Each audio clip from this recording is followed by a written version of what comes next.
ಆತ್ಮೀಯರೇ ನಮಸ್ಕಾರ. ಪರಿವಾರ್ ಟಿವಿಗೆ ಸ್ವಾಗತ ಸುಸ್ವಾಗತ. ನಾನು ಮಣಿಕಂಠ ಸೂರ್ಯ. ಕಲಿಯುಗದ ಅಂತ್ಯಕ್ಕೆ ಕಲ್ಕಿ ಅವತರಿಸುತ್ತಾರಂತೆ. ಯಾವಾಗ ಸಂಭವಿಸಬಹುದು? ಎಲ್ಲಿ ಜನಿಸುತ್ತಾರೆ ಕಲ್ಕಿ? ಕಲ್ಕಿಯ ರೂಪವೇನು? ಕಲ್ಕಿಗೆ ಎಷ್ಟು ಜನ ಪತ್ನಿಯರು? ಆತನ ಮಕ್ಕಳ್ಯಾರು? ಅವರ ಗುರು ಯಾರು? ಅದನ್ನೆಲ್ಲ ತಿಳಿಯೋದಕ್ಕೆ ಮೊದಲು ಪರಿವಾರ್ ಟಿವಿಗೆ ಸಬ್ಸ್ಕ್ರೈಬ್ ಮಾಡಿ, ಲೈಕ್ ಮಾಡಿ ಹಾಗೂ ಶೇರ್ ಮಾಡೋ ಮೂಲಕ ಪ್ರೋತ್ಸಾಹಿಸಿ.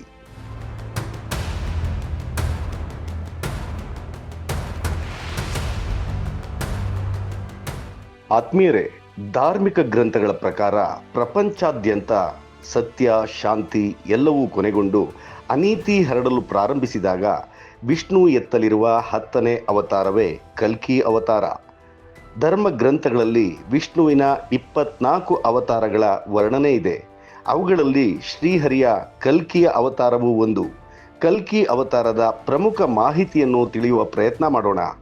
ಶ್ರೀಮದ್ ಭಾಗವತ ಪುರಾಣದಲ್ಲಿ ಹೇಳಿರುವಂತೆ ಭಗವಾನ್ ವಿಷ್ಣುವಿನ ಈ ಅವತಾರವು 64 ಕಲೆಗಳಿಂದ ತುಂಬಿದೆಯಂತೆ. ಭೂಲೋಕದಲ್ಲಿ ಪಾಪಗಳೇ ತುಂಬಿದಾಗ ಅವನು ಜನರ ಹೃದಯದಲ್ಲಿ ಭಕ್ತಿಯನ್ನು ಜಾಗೃತಗೊಳಿಸುತ್ತಾನೆ. ಭಗವಂತನ ಈ ಅವತಾರವು ಕಳಂಕರಹಿತ ದೇವರ ಹೆಸರಿನಿಂದ ಪ್ರಪಂಚಾದ್ಯಂತ ತಿಳಿಯಲ್ಪಡುತ್ತದೆ. ಯದಾ ಯದಾ ಹಿ ಧರ್ಮಸ್ಯ ಗ್ಲಾನಿರ್ಭವತಿ ಭಾರತ ಅಭ್ಯುತ್ಥಾನಮ ಧರ್ಮಸ್ಯ ತದಾತ್ಮಾನಂ ಸೃಜಾಮ್ಯಹಂ ಪರಿತ್ರಾಣಾಯ ಸಾಧೂನಾಂ ವಿನಾಶಾಯ ಚ ದುಷ್ಕೃತಾಂ ಧರ್ಮ ಸಂಸ್ಥಾಪನಾರ್ಥಾಯ ಸಂಭವಾಮಿ ಯುಗೇ ಯುಗೇ.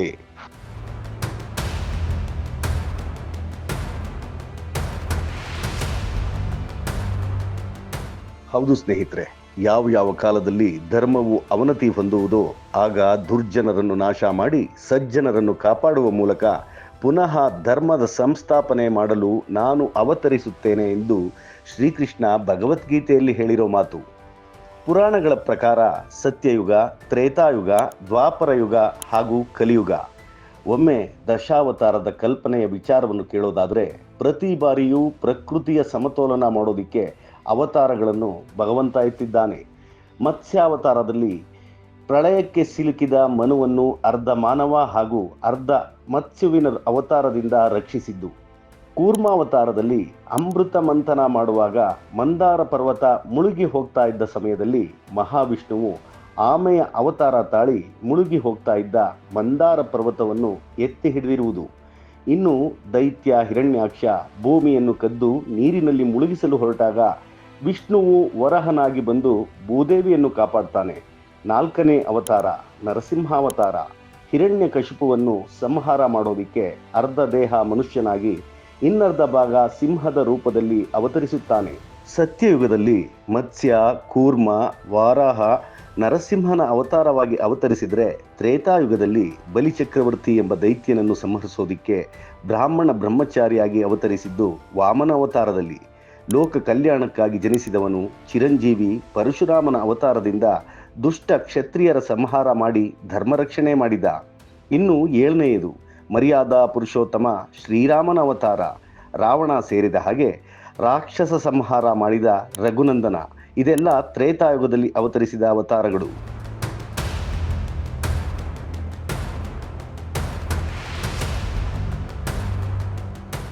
ಮುಂದೆ ದ್ವಾಪರ ಯುಗದಲ್ಲಿ ಅಪ್ರತಿಮ ಮಾನವತಾವಾದಿ, ಪ್ರೇಮಿ, ಸ್ನೇಹಿತ, ರಾಜಕಾರಣಿ ಏನೆಲ್ಲ ಹೇಳಬಹುದು.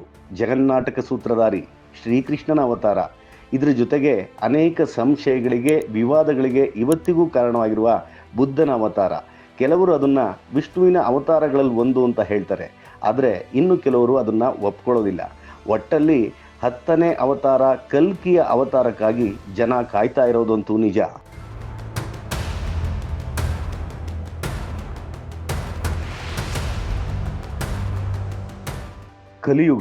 ಕಲಿಯುಗದಲ್ಲಿ ಅಧರ್ಮ, ದುರ್ಮಾರ್ಗ, ಕಾಮವಾಂಛೆ, ಕೋಪ, ಸ್ವಾರ್ಥ, ಅನ್ಯಾಯ, ಮೋಹ, ಮದ ಮೊದಲಾದವುಗಳು ಈ ಜಗತ್ತಿನಲ್ಲಿ ತಾಂಡವವಾಡುತ್ತೆ.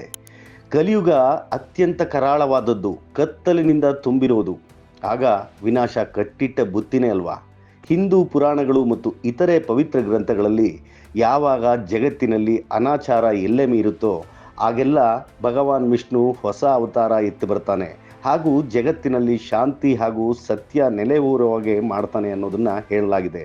ಇವತ್ತಿನ ಈ ಪರಿಸ್ಥಿತಿ ಗಮನಿಸಿದ್ರೆ ಅಂಥದ್ದೊಂದು ಅವತಾರಕ್ಕೆ ಕಾಲ ಸನ್ನದ್ಧವಾಗಿದೆ ಅನ್ಸೋದು ಸತ್ಯನೇ ಅಲ್ವಾ?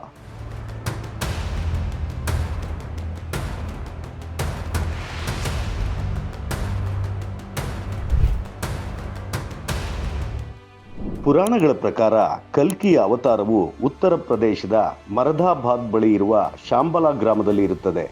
ಅವನ ಎಲ್ಲ ಸಹೋದರರು ದೇವರುಗಳ ಅವತಾರಿಗಳಾಗಿರುತ್ತಾರೆ. ಅವರು ಧರ್ಮವನ್ನು ಪುನಃ ಸ್ಥಾಪಿಸಲು ಸಹಾಯ ಮಾಡುತ್ತಾರೆ. ಕಲ್ಕಿಯ ತಂದೆ ಕಲಿಯುಗದಲ್ಲಿ ವಿಷ್ಣುವಿನ ಪರಮಭಕ್ತ, ವೇದ ಮತ್ತು ಪುರಾಣಗಳ ಸಂಪೂರ್ಣ ಜ್ಞಾನವನ್ನು ಹೊಂದಿರುತ್ತಾರೆ. ಅವರ ಹೆಸರು ವಿಷ್ಣುಯಶ್ ಮತ್ತು ತಾಯಿ ಮಹಾಸಾಧ್ವಿ ಸುಮತಿಯಾಗಿರುತ್ತಾಳೆ. ಭಗವಾನ್ ಕಲ್ಕಿಗೆ ಇಬ್ಬರು ಪತ್ನಿಯರಿರ್ತಾರಂತೆ. ಮೊದಲನೇ ಪತ್ನಿ ಲಕ್ಷ್ಮೀ ಸ್ವರೂಪಳಾದ ಪದ್ಮ ಹಾಗೂ ಎರಡನೆಯ ಪತ್ನಿ ವೈಷ್ಣವಿ ಶಕ್ತಿ ರೂಪಳಾಗಿರುತ್ತಾಳೆ. ರಾಮಾವತಾರ ಕಾಲದಿಂದಲೂ ಭಗವಾನ್ ಜೊತೆ ಮದುವೆ ಆಗಬೇಕು ಅಂತ ತಪಸ್ಸು ಮಾಡುತ್ತಿರುವ ವೈಷ್ಣವಿ ದೇವತೆಯು ವಿಷ್ಣುವಿನ ಕೃಪೆಯಿಂದ ಆತನನ್ನು ಕಲ್ಕಿ ಅವತಾರದಲ್ಲಿ ವಿವಾಹವಾಗುತ್ತಾಳೆ ಎನ್ನುವ ಪುರಾಣ ಕಥೆಗಳಿದೆ. ಕಲ್ಕಿಗೆ 4 ಜನ ಗಂಡು ಮಕ್ಕಳಿರ್ತಾರಂತೆ. ಅವರ ಹೆಸರು ಜಯ, ವಿಜಯ, ಮೇಘವಾಲ ಮತ್ತು ಬಲಾಹಕ.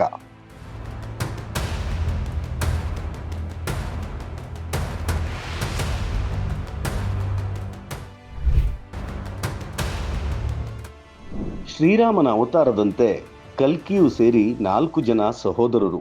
ಅವರ ಹೆಸರು ಸುಮಂತ, ಪ್ರಜ್ಞಾ ಮತ್ತು ಕವಿ. ಹಾಗೆ ಸಪ್ತ ಚಿರಂಜೀವಿಗಳಲ್ಲಿ ಒಬ್ಬರಾದ ವಿಷ್ಣುವಿನ ಅವತಾರವೇ ಎಂದು ನಂಬಲಾದ ಪರಶುರಾಮರು ಕಲ್ಕಿಯ ಗುರು.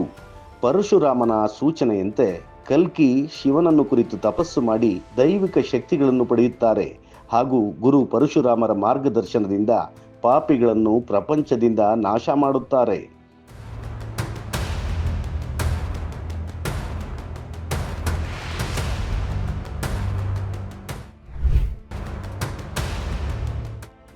ಕಲ್ಕಿಯು ತನ್ನ ರೆಕ್ಕೆಗಳುಳ್ಳ ದೇವದತ್ತ ಎಂಬ ಬಿಳಿ ಕುದುರೆ ಮೇಲೆ ಬೆಂಕಿಯ ಖಡ್ಗಗಳನ್ನು ಹಿಡಿದು ಅಸತ್ಯ, ಅಧರ್ಮ, ಅನಾಚಾರ, ಅನ್ಯಾಯಗಳಿಂದ ಕೂಡಿದ ಕಲಿಯುಗವನ್ನು ಕೊನೆಗೊಳಿಸಿ ಸತ್ಯ, ಧರ್ಮ, ನ್ಯಾಯಗಳ ಕೃತಯುಗವನ್ನು ಮತ್ತೆ ಸ್ಥಾಪಿಸುತ್ತಾರೆ ಎನ್ನುವುದು ಹಲವು ಪುರಾಣಗಳಲ್ಲಿ ಉಲ್ಲೇಖವಿದೆ.